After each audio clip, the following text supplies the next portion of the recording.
Nigerians. It's Not about really themselves. It's just about, oh, okay, this is what we're going to share in the future. So before we get to the future, let's assure me now. Give me a written statement to show that, okay, by the time we win this election, this is what we will get. And I think this is an insult on the collective intent of Nigerians. And we can't go on like this. Yes, all the parties have their internal wranglings, and it's very unfortunate that at some point in time the politicians try to bring in religious sentiment, ethnic sentiment. They bring in all sorts of arguments. I mean, Nigerians love each other. But for the fact that a man is from whatever part of the country, as long as he delivers. But really, most of these politicians like, oh, it's just about me. It has to be me. It has to be. But the earlier we Nigerians sit back and look at these politicians and really take these powers off them, the better for us. Because you can't say, oh, because I'm a state governor of a particular state, if you don't do my bidding, I will hold the whole country to ransom. It's not, I mean, it's not nice. It's not something that is good for, it's not even good for them. So the earlier they say, oh yeah, all the parties have internal rankings, all of them. because this one is projected because of the major parties. Even the smaller parties, they have their own internal rankings. So they should just get back, close ranks, and get moving. And people are getting tired. A time will come. It will come eventually. But the way they are going, they'll make that time coming faster. Are you talking about the independent candidacy now? We're moving towards that direction, because it's like politics is evolving. Like when this administration came in and the ministers were not appointed for 6 months, who does that? The House of Assembly came in and like, no, whoever is coming next won't do this kind of thing.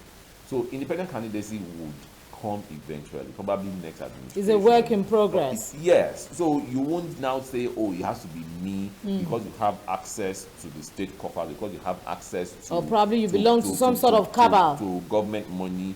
You can now hold the whole country to ransom. No. All that definitely is coming to an end, and it's coming to an end very fast.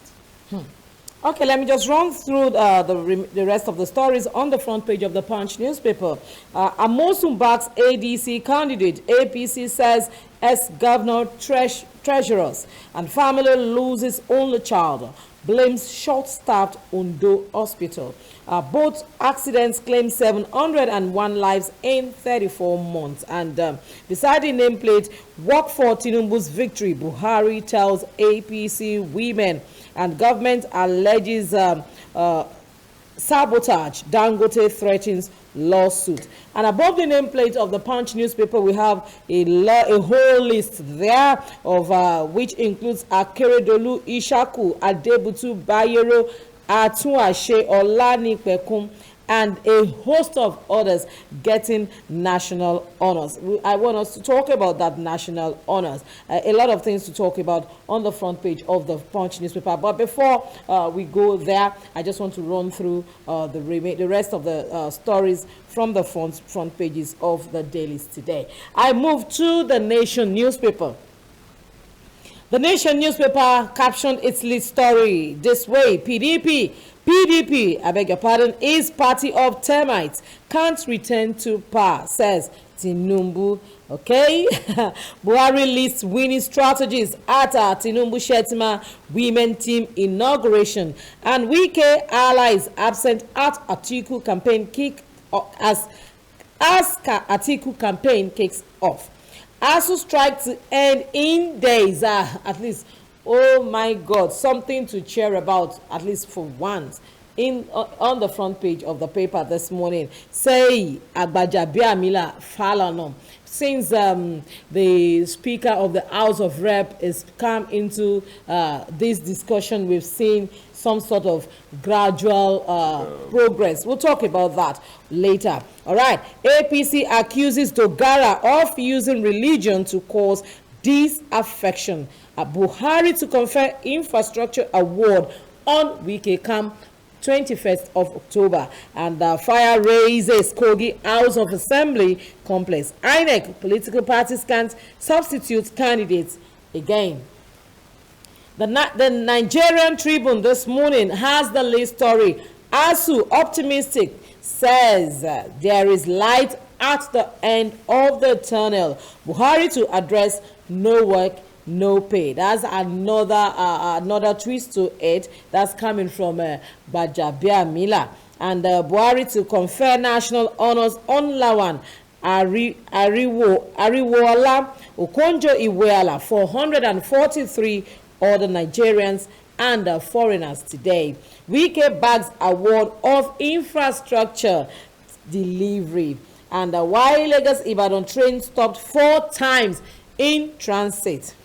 That's coming from the Nigeria Railway Corporation. I think they owe Nigerians and the people, the commuters, the reason. And I hope they have some good reasons to tell. Well, if you want to know what reasons they gave for the stop while the train was in motion, get the Nigerian Tribune. You will find it there.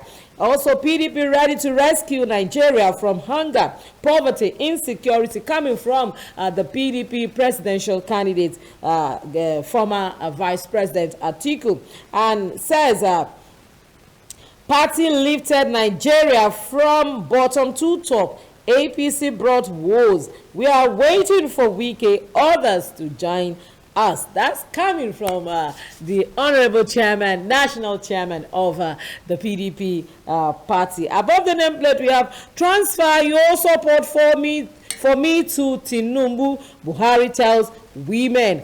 APC inaugurates Women Campaign Council, and vessel conveying stolen crude oil to Ghana set ablaze in Delta. The Vanguard newspaper this morning is coming also from the political angle, and is saying same faith ticket, Dugara ex-SGF, others are imposters. That's coming from APC. PDP will rebuild Nigeria. Atiku vows at campaign flag off. Oil theft. Tompolo's men arrest captain. 7 others recover stolen crude oil. And NECA rejects proposed hike in excise duties. Governor Bello Dangote meet in Aso Rock. We have to talk about that also.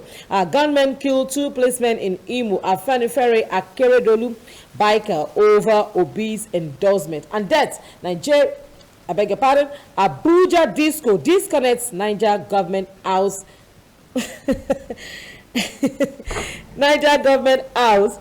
House of Assembly and General Hospital, including others. Okay, why more Nigerians will come down with mental disorders? You want to know the reason? Check the Health Weekly on the inside the Vanguard newspaper this morning. We are hopeful strike will end in few days, says ASU. Omehia. Wike Rivers Assembly engaging in self-mockery. That's coming from the activist Omehia this morning. And finally, on the front page of the Vanguard newspaper, the big interview, what we are doing to increase housing stock in Nigeria. That's coming from Aman, the FMB and MG. Okay, that's all we have on the front page of the newspapers this morning. I wanted us to now, go back to what we are talking about in Ogun State. Amosu also is having his own. We saw this is something like this in 2019 also, where in Ogun State there seemed to be something similar to what is happening in PDP, happening in Ogun State, and it seems as if it's playing out again in Ogun State. Amosu has always had his issues with the party chieftains. With the party chieftains, because if you remember, the last election, he had a candidate, and that candidate did not contest under APC. Yep. Yes. And I think he won. He won, and the candidate lost. So it's always that. It's fast becoming his trademark. So that's politicians for you. They go anywhere that favors them. It's not about the people. It's about them. So for them, we keep saying this is their season. It's their season. Okay, but it will be good and for Nigerians to see. For me, as a Nigerian, I look forward to a time where we will not have, even within the political parties, we will not have a house divided against itself, because you begin to wonder what message this is, taking out to the people. You begin to wonder, okay, we've not yet gotten to the river of independent candidacy. Some people say, why are you supporting this person? And I said, look, in the absence of none, you just have to make a choice, because you are left with, this set of people to decide on. And it's unfortunately that Nigerians, so to speak, a lot of people believe that these people, they are just saying of saying. Yeah, we've not gotten to the level of independent candidacy, and politicians will keep on doing all these things, all these shenanigans. They will keep on with that until we, the citizens, start engaging them individually on a party level. You are telling me you want to go for this particular post. You're presenting this candidate to me. I'm going to ask you first, what exactly can you identify the problem? It's not about, oh, we can all see. No, it's not about we can all see. Can you effectively identify the problem? Once we move past that stage, what are you going to do? How are you going to do it? For, you to solve this particular problem or this number of problems until we get to that level as citizens. Not somebody coming to the campaign ground to start dancing and dancing and dancing. No, you have to If I really want you have to talk about dancing and dancing and yeah, dancing. if I really want to dance, I know where to go. So if you're telling me, oh, this is come vote for my party, come vote for my candidate, you really need to put the issues on the table. And we can do this across board, right from at what level, local government, as CDAs. You start asking them questions. Imagine somebody telling me, oh, a constituency project was done for us, the people, by the House of Representatives, a member. And people took it like that, hook, line, and sinker. Until I said, no, this is a constituency project. This is the Fed. It is, taxpayers' money. This is how this is how this is. Like, oh, really?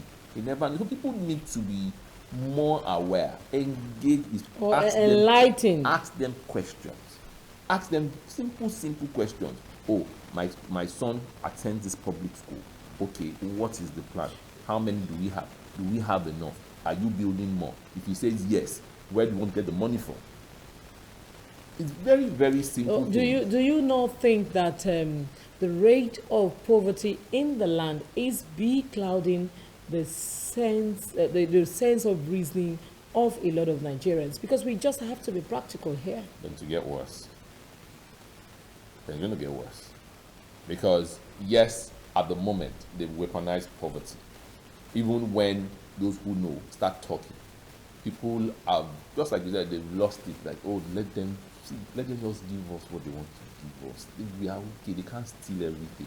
But that is not the issue, because, okay, when we were talking about, oh, dollar being 360, 350, way back then, this is going to get worse. This is going to get, let them tell us exactly how they want to do it. They're like, no, don't get to one.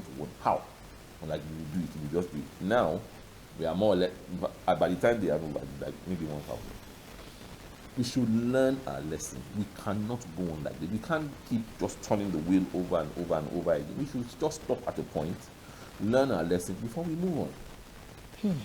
We should stop at a point, learn our lessons before moving on. Well, let's go to, before we move away from, a little bit away from politics, because it seems to be as if we cannot avoid talking about politics in this time. Now, the federal government is going to confer honorary national award honors on a lot of people. 443 we have in the papers this morning. Yeah. A lot of money. Oh my. All right. Well, we cannot but say congratulations to them. Well, a lot of them could have deserved it. Well, it depends on whichever criteria that the federal government has deemed it fit to pick the people that they have picked. But the interesting part of it all, and what Nigerians are talking about at this point in time, is Wike's nomination. Wike has been nominated under the ground of infrastructure. Do you think it is an award well deserved? Well, Or apart from being or political, probably, we see a lot of romance. We have seen in the past a lot of romance between Wike and the southwestern governors. There were a lot of talks and all of that. And I think at one point in time, Wike also, that's the governor of Rivers State, came out boldly to say that he is not going anywhere. He remains in PDP. With all of that, do you think that this honor is well deserved, or it is part of trying to toast, so to speak? it's reasonable to say it's like 6 and half a dozen. With our politicians, you don't take anything they do or say to heart like that. But apart from the media hype, over the past few months, Yes. he's been commissioning project Yes. after project. And to be fair, apart from Governor Zulu, which other governor had commissioned project, had been hands-on like that when it comes to infrastructure? And something that I want also to mention of note here is that most of the commissioning has been done by the APC. Oh, well, that's just that's Has that been intentional? that's putting Would you it say in- that has been intentional? Yeah, of course that is intentional. I mean, because at a point he invited the Ekiti speaker, State speaker of Gov- the House of Representatives, he invited the Ekiti State Governor. governor, he invited. I give it to him that with the projects he did, he delivered. Probably another state that is probably on that line is Lagos State, but all the projects, most of them are still work in progress. Yes, working. But this guy delivered. Yeah, well, you can say he's flyover everywhere. But the guy did those flyovers and he delivered them. Even the ones he's just he's telling them, oh, this project will take you 8 months. 8 months you must deliver. And he's doing these things. Well, with his romance, you call it romance, some people call it anti-party activity. Yes, because if that what he's doing, if it's another lower person on the rung of the ladder doing it, that person that probably be suspended or sent out of the party. But because he is who he is, well, whichever way, the people are benefited from it. Yes, they can still do more. He can still do far more. I mean, infrastructure in River State. But he had, in the land of the blind, you have The one-eyed man. The one-eyed man. Because we just want to wait for a show whereby state governors will be competing when it comes to infrastructure. Oh, come to my state, I've done this much. That's healthy competition. Healthy competition. It won't just be some star boy, just Wike in Rivers, Zulum, and maybe one other person that oh, they've done this, they've done that. I mean, you have some governors who just, and it's not for the fact that Rivers is an oil producing state. We have other oil producing states as well, and that you don't get to hear anything. So, well, on the part of projects, yes. On the part of politics, that is within them to sort out. Like I tell people, don't lose sleep over those politicians. They will be fine at the end of the day. All we have to do, what is left for we Nigerians, is to know who we want to vote for on the day of election. So you can't tell them not to have their carnival. This is their season. They will go back and So forth. according to you, Wike is not seen well. anything- we've not seen anything We're yet. talking about the honor is well deserved. Wike is well deserved, and maybe we should, looking at it from the flip side, also we should give kudos to the present day governor, president. That's the present day government rather, to say that we had always, canvassed, we had always advocated for governance after, leaving politics Out of it. out of governance. Yes. that's one thing we had as journalists had always canvassed for, advocated for, that yes, during the political times, during the campaigns and all of that, yes, do your campaigns, but after elections, let us leave party politics and everything and face governance. Get down to what Exactly. I hope they step in the right direction is something that others will follow suit, and we hope to see a better Nigeria in the nearest future. I strongly believe that Nigeria is work in progress, and I want to believe that we are making headway somehow. I don't know if you share that same opinion. We are making headway, but not as fast. I mean, it's too slow. Well, but then better late than never. We can be faster. Okay. We have what it takes to get done faster. Okay, let's go right now straight to Kogi State. It's an unfortunate scene there. I don't know if my director has the pictorial image of what went down at the Kogi State House of Assembly. You know, he can just put it there for us if he has it. The Kogi State unfortunate incident happened yesterday, and where we now have an issue is that this is coming just after the rift between the Dangote group of companies and the Kogi State governor, exactly, or the Kogi State government as a whole. And the Speaker of the House also has come out to even compound the whole issue. You know, there are times that you just have some open secret and you have some things flying in the air. But when you now have somebody at the helm of affairs, somebody that has a voice, you know, coming to, you know, put like a stamp on it, then it gives a room for, I really don't know, because the Speaker of the House of Assembly of Kogi State, Matthew Kolawole, you know, he came out, and you know, he was among those people, you know, that came out, and according to him, he said he suspects some sort of sabotage, whatever he meant by that. Where the suspected sabotage is coming from, we don't know. He didn't mention names, but you know the way these politicians, they have their public officers they have have their very way careful in making statements. That's exactly why such statements, I mean, such pronouncements are left for PR people, for professionals. Exactly. That's why although he never mentioned names, but he just said he suspects. Mention names. I mean, Kogi is, I mean, apart from the flooding and all, this had been in the news and for a few days now, and things have happened. The Obajana's cement, factory.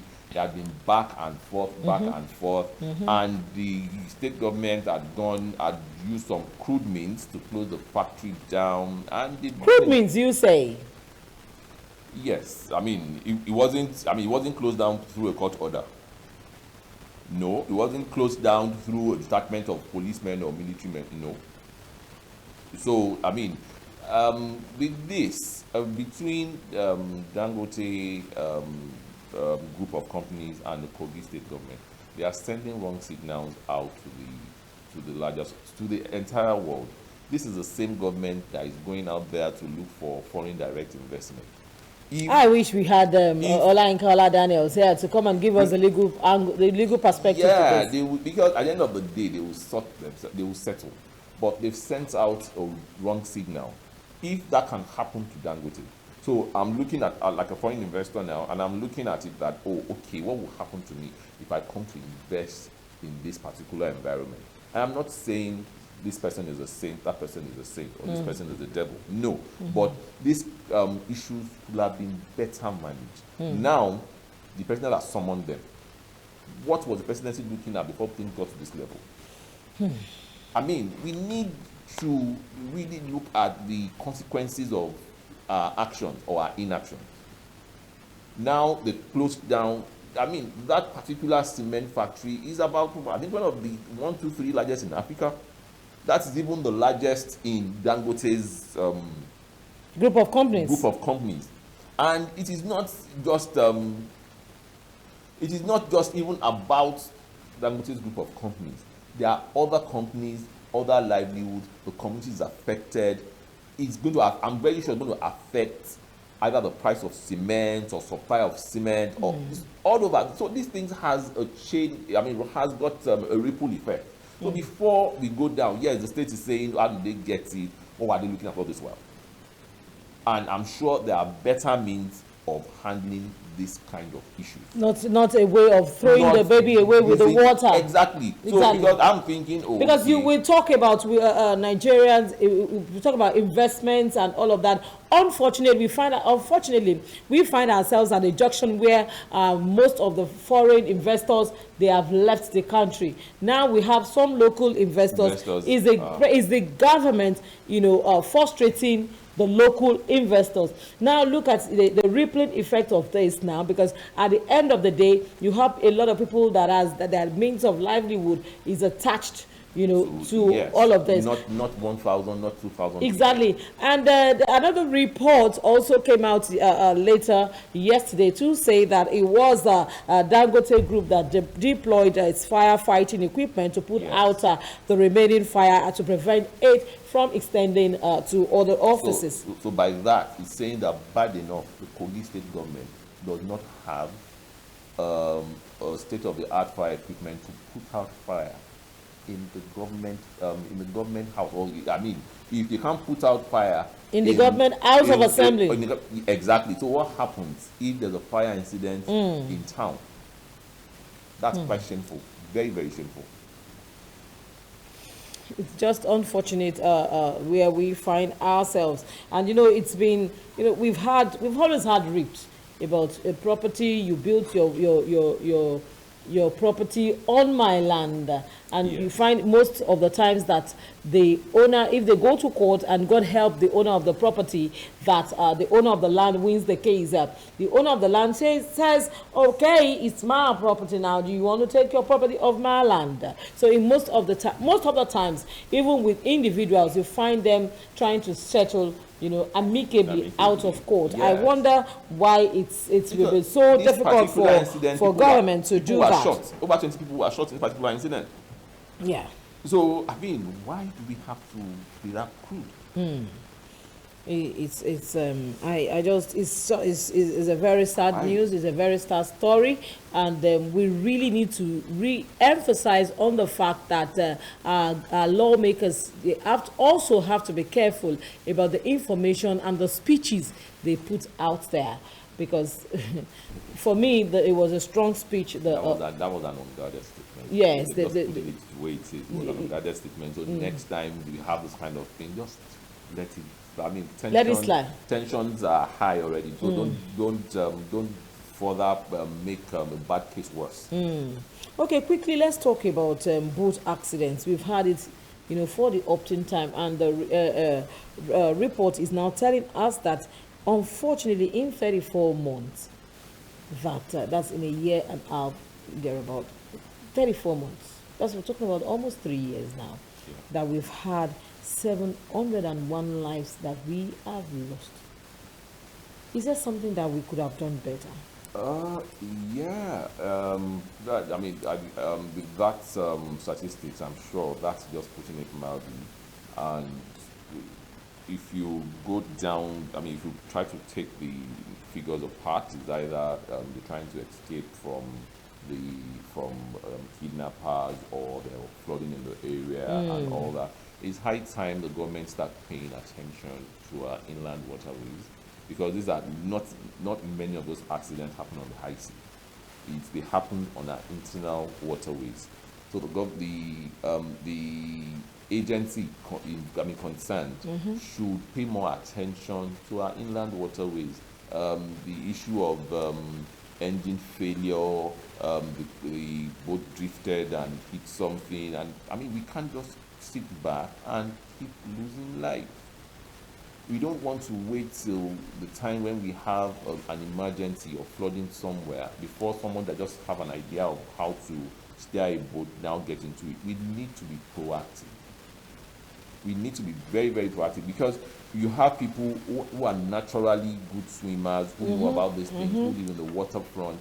And if you notice, either due to climate change or human activities, we are having flooding issues more frequently all around the world. Even the one we have here, we are not addressing it. And this number of boat mishaps went on the rise. about a few weeks, a few months ago, because of the rainy season, high water level, high tides, and all that. We need to nip it in The board. board.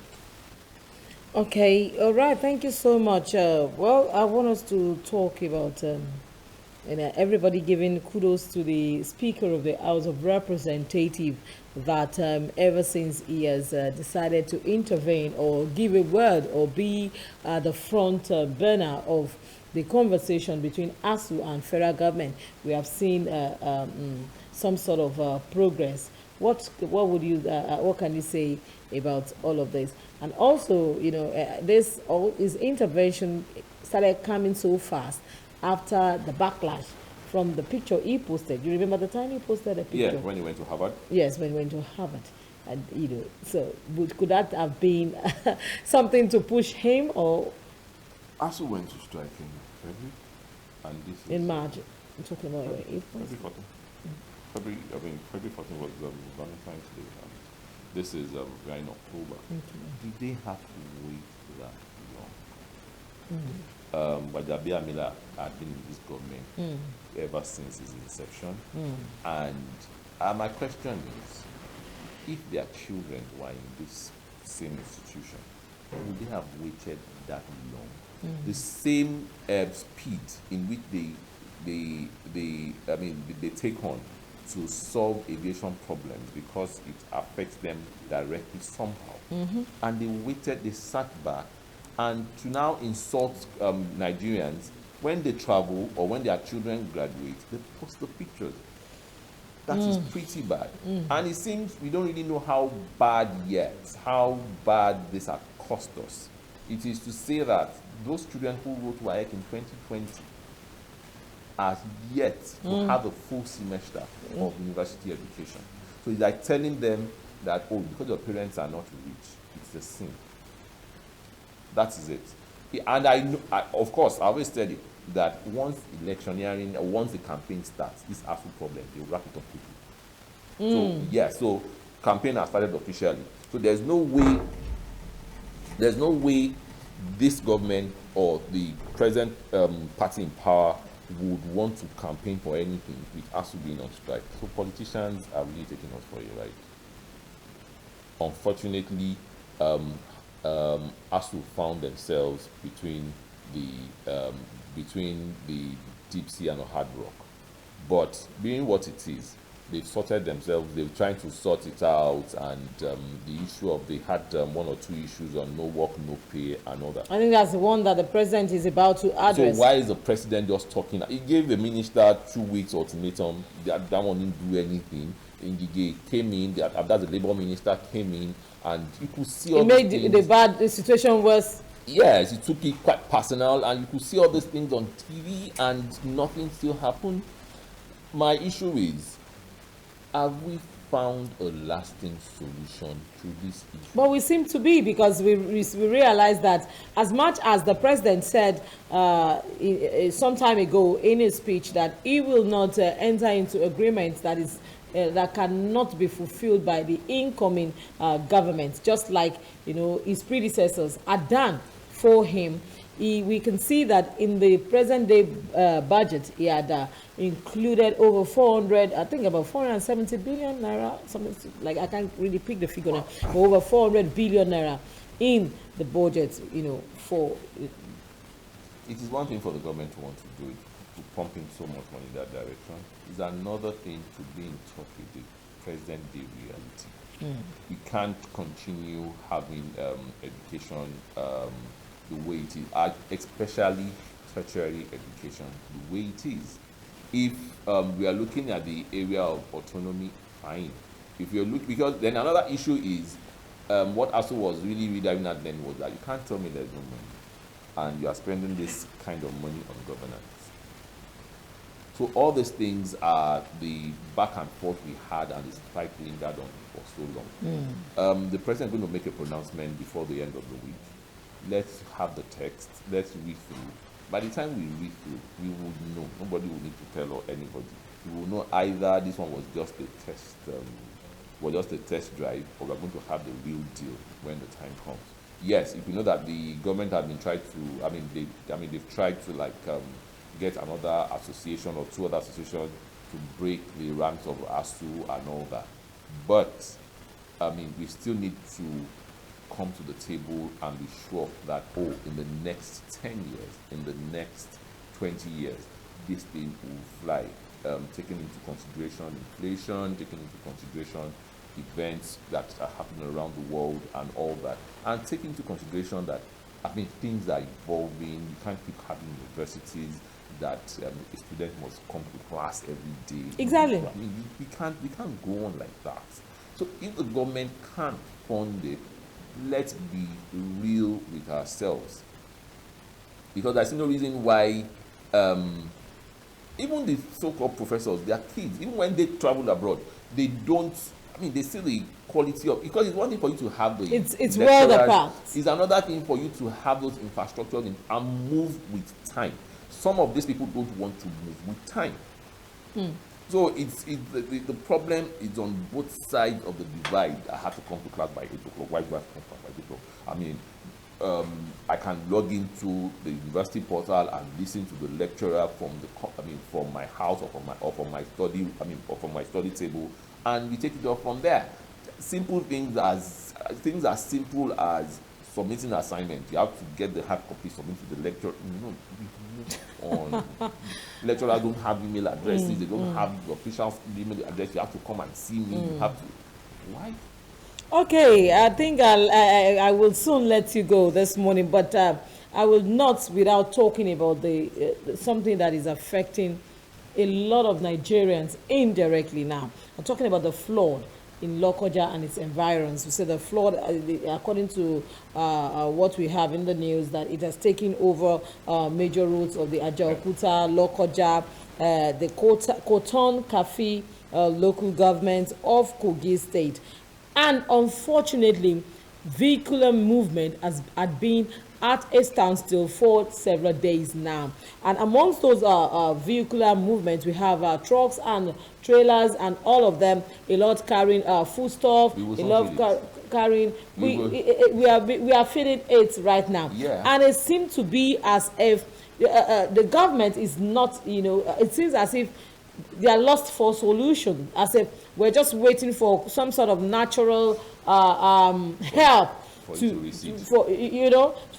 how long are we going to wait for all of this? Because people have been there suffering, being on one spot for several days. A lot of foodstuff, coming down to this part of the country is being stuck there. A lot of it's perishable, spoiled. We're talking about hunger in the land, and to say that we early in the year on this table, I hammered on it. I remember I talked about it, that we are being warned about this flood, and the havoc it might cause even on the nation. Unfortunately, it seems to be as if the people that are supposed to take action just close a deaf ear, or just close eyes to it. This is where we find ourselves. Well, on the issue of flood in the Kwara Kogi axis, this is not the first time. We've had it years ago. We had people who experienced it 10 years ago. This is not the first. This is not the second. This will not be the last. And there were flood warnings. And it was so bad that even when the government told people to move, where they moved them to still got flooded. And it's not even Kogi alone. You have the same thing in the east, some areas in the east. And okay, these two major areas, Lagos is not is a flood-prone area because we are below sea level, and we've had nasty experiences. We've had very bad experiences in time past. We don't have a kind of template. Oh, if there's a flood alert, what do you do? We have this. We don't have this. We don't have this. Not even training. We don't have this sensitization. Now we have people in Lokoja and all those areas, and you have flood all over the place. We down south, in a matter of days, we're going to feel it in our market because most of our food come from up north, and the food is stock way back there. And because this is mostly due to the dam in Cameroon, and the government have just kept talking about it. And unfortunately, this is not just what I can just put in a hose and pump away. Way back, there had to be a short-term, medium-term, and long-term solution to this problem. We can't just sit back. Yes, it's not a problem for the Kogi State Government to solve alone. It has to be. It has become a national, concerted effort. And even the way the government of Kogi State is going about it, as if it's not a major. Now imagine when this kind of thing happened in Pakistan. It was all over the place. The government moved in, they ramped in on it, and these are countries that are more or less at par with us. It's like, even if you ask an average man here on the street what is happening, like, oh no, everything is fine and everything. Yeah, it's until we start feeling the pain. Feeling the pain. And that's not even to say that it can happen to us here. If we have continuous rainfall, we would have a similar situation here. The government should, I expect that they should have started doing the media ramping now. Tell people, sensitize them. If you were to be somewhere else, like people will have started making themselves safe. But here, even you see some pictures, you now wonder, oh, is this the same Nigeria? So the government needs to, even with the people too, need to put our attention there, because this thing is happening to my neighbor. It doesn't concern me. No, it concerns you. End of minute, you will still feel it in your bones. We have to ask the government, okay, it has happened, yes, now it's here. What is the solution now? NEMA can't do everything. NEMA is overwhelmed. They keep coming on air to say that, well, we're trying, we have to airlift. How many helicopters do we have? We are moving them from where to where? Do you have camps to settle these people after the flood? What next? But even the flood is here. What exactly do we do? We don't get to hear about that. Just keep seeing videos of houses flooded up to the rooftops and all that. That is all we get. But we should be very, very careful. Kogi and Anambra is not the last. We have climate change, we have dam issues and all that.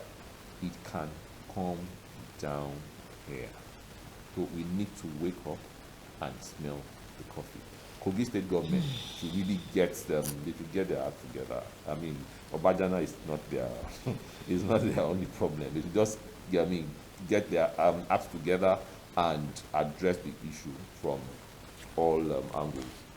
We just pray and we hope that those are the helm of affairs, the lawmakers, those that are governing Nigeria, will feel the pain the average Nigerian is feeling, because it seems to be as if they live in a different world. They do not know what pain that the people, the citizens, are undergoing. So much to worry about in the country. We know that, yes, the elections are coming, and no matter what, the elections they must take place. But then, because of elections, governance must not be at a standstill. So we need Nigerians as a whole, the citizens of this country, we need the lawmakers to be on their toes and continue to govern and do the right thing. And let's learn to be proactive and save Nigeria.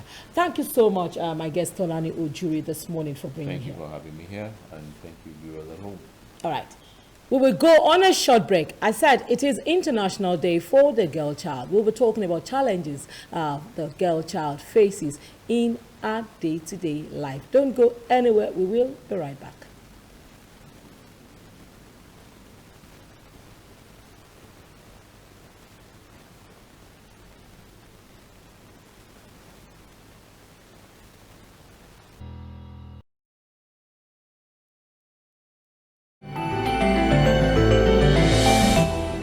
ITV is at your disposal to give you the best of broadcasting.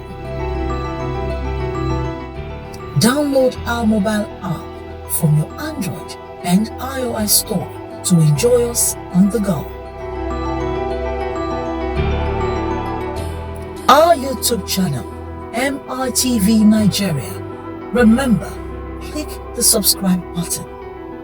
You can follow us on Facebook at MITV-NG, Twitter, MITV_NG, and Instagram, MITV_NG.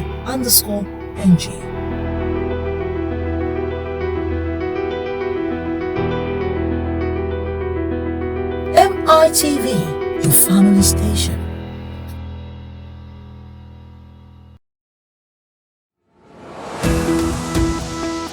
Do you have continuity or association plan for your business? Has anyone shared the concept of sustainability with you? What about the need to protect the rights of minority shareholders? What are those ingredients germane to having effective meetings? For these and many more, tune in to Corporate Governance Platform every Thursday on MITV, your darling station, on DSTV 255 and UHF 43 at 4:30 p.m. Corporate Governance Platform is your best medium for informative and educative strategies for the practice of the corporate governance profession. Institute of Chartered Secretaries and Administrators of Nigeria, ICSAN, the hub of governance professionals.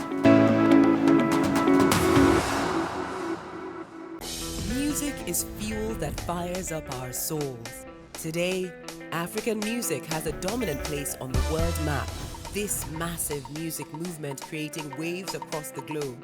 I have seen the evolution and the growth of this industry. But every movement starts with a story, and the best place to start any story is at the very beginning. There's a primordial energy that can only have come from Africa.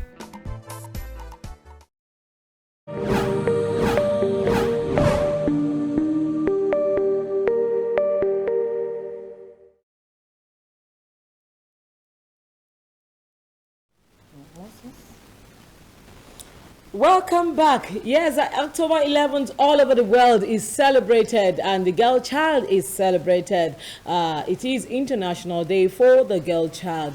There's a need to celebrate the girl child. Today is another day. Before my guest left, he said something behind the scene. He said, oh, very beautiful to have a girl child as your firstborn. You always sure of having food. Well, just to tell him that girl children, right? Girls rather, we are not just meant for the kitchen alone. Yes, we will add value to the kitchen matters. But then time has gone, time has passed. We are no more segregated to the kitchen. I have with me in the studio a gender activist who happens to be my childhood friend in the person of Kate Emmanuel. Good to have you here. Good morning, Yinka. How are you? Fine. And happy International Day for the girl child. To you. Yes. We're also girls anyway. Yes. We're girls, yeah. We're girls. We are proudly girls. Yes, and not just to us, and to all the other girls out there. And to my two beautiful girls, Treasure and Victory. All right. So yeah, girls. As well. I wish you all happy International Day for the Girl Child. So let's start from the challenges of the girl child. Let's start from there. There are so many challenges. So many challenges that the girl child face. One of which is the inequality that they face. That one is so rampant because it's just like this is what they are born into right from the society. You see a girl being segregated from a boy just because of gender, which is not supposed to be. The girl child should have equal opportunity as the girl. I come from a home where we are all girls and just one boy. Oh my God. And funny enough, we were given same opportunity to go to school. That's where we started from. Education. My parents didn't say, oh, because we're all girls, then stay at home or just get married or just go get a skill. No, they were particular about our education. They made sure that the 9 of us 9 girls were educated. And then when the boy finally came, he was also not excluded. He was also given opportunity to attend school. So we have the issue of education. People feel because you are a girl child, you are not entitled to education. You are not even entitled to the basic things of life. Then the girl child also face the issue of early marriage, particularly in the north, where they feel, okay, the girl child shouldn't get an education, rather should get married at an early age. That one is also there for them to fight on. And then when the girl child also gets an education, the girl is also faced with a form of discrimination in the workplace. They feel that, oh, there's certain job meant for the girl, there's certain job meant for the boy. This is not supposed to be so. This year's theme is the time is now. Our time as girls, our rights, our future, is now. Our rights, our future. It is our rights. It is not because okay, we are girls. No, it is because we are human first. So we deserve that opportunity. Our time is now, our rights and our future. All right. So, having, you have told us all of these the challenges the girl child is facing today. Do you think because I want us to narrow this down, because this is our domain, this is where we live, and this is where we are trying to make a change. Do you think the present day government is doing enough about the girl child, considering the fact that it is today's girl that becomes tomorrow's woman, that will train the boy and the girl that will shape the nation in whichever way the nation has to be shaped? Do you think there is enough concentration from the part of the government? Well, I wouldn't say the government is not doing anything, but they are not doing enough. Okay. Because even right from the government we don't see enough participation from women. Women are not given enough opportunity to participate in governance.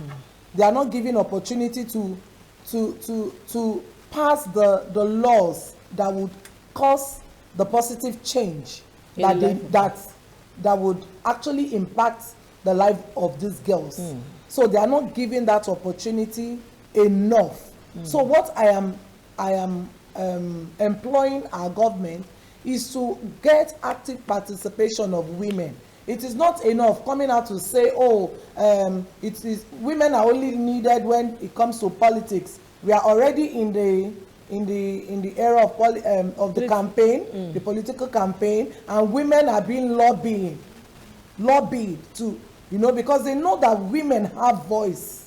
They can convince people to join a political party and all that. Women are not only meant for campaigns, they are meant to also be there to make laws, to effect changes that will affect the girl child. So I won't say the government is doing enough, but not that they are not doing anything at all. So moving forward, what would you advise, sir? Like I said earlier, there should be more active participation. There should be enough advocacy for the girl child. And not just advocacy, there should be enough follow-up to ensure that some of those plans that they have for the girls are followed all the way through. Not just something you just say just for the sake of it. Make sure it is done and carried out. All right. When I started, we find a lot of cases of child molestation. We find a lot of girl child molestation. We find a lot of cases of, like I spoke about, the girls in the IDP camp. Unfortunately, it seems to be as if they are neglected. The women ourselves, because we are also girls, who say we are grown-up girls. What impact? Let's take it back home from the family setting, from maybe our streets, our environment. What advice will you give to an average woman out there in a way that she can positively impact into the life of the girl child? Okay, for me, I will tell them to give every girl child, an opportunity to speak, because it comes from that hushing a child up, not allowing them to speak, not allowing them to speak about the things they are going through, and then trying to keep them silent because of their gender. So you get a girl child to speak up. Apart from speaking up, you provide the opportunity that they need to be the best that they can be in everywhere they find themselves. So coming to our local level, as parents, as mothers, as people that are in place of affairs, we should do our own quarter by advocating, by sensitizing, by educating those girls to let them appreciate who they are, so that in knowing who they are, they will be able to be the best that they can be of themselves. Okay, we know that in today's world, we advocate for equity, and a lot of people, they have misunderstood it to being some sort of equality, saying that women, they will always be below the men and all of that. I want you to speak to this fact, because we advocate for equity. What is good for the men, it should be good for the women also. So would you just shed a little bit light into this controversy between the girl and the boy? Equity is just equal opportunity. That's just what it means, equal opportunity. You're not giving me the job because you feel I'm a woman. No, you are giving me the job because you know I can perform. That's it. That's just what it means. So it has nothing to do with, oh, because you are a man, you'll be able to climb the ladder. Who tell you that the woman can't climb the ladder? So it has nothing to do with, okay, because I'm a man and then I'm more superior. No, equality has nothing to do with superiority, but equal opportunity given to both genders to be their best. All right, thank you very much. Not due to the fact that you don't give me the job out of pity. Do not say that, okay, because she's just this, you segregate. So finally, your final words now. Say something to the girl, to the Nigerian girl today. Okay, to the Nigerian girl out there, I want you to know that the rules have been broken for you. Nothing is holding you bound anymore. Be the best you can be. Be the best you can be of yourself. You are not in competition with any man. You are not in competition with anybody, but rather you are in competition with yourself to be the best you can be. All right. Every girl out there, be the best that you can be. Thank you so much, Kate Emmanuel, for being my guest on the show today. Yes, all the road leads to Aripo, where we will be talking to some girls today, courtesy of Yinka Kenny Girls Care Foundation. We will be talking to girls and, be doing what we know how to do best. Before I leave the studio this morning, happy birthday to Eyo Unweng. This happy birthday coming from DJ Adex of our very own Star FM. We say we wish you long life and prosperity. DJ Adex is saying happy birthday to you, Eyo Unweng, this morning. Bumper breakfast continues tomorrow. My name is Yinka Kenny. Till we come your way tomorrow, it is bye-bye for now.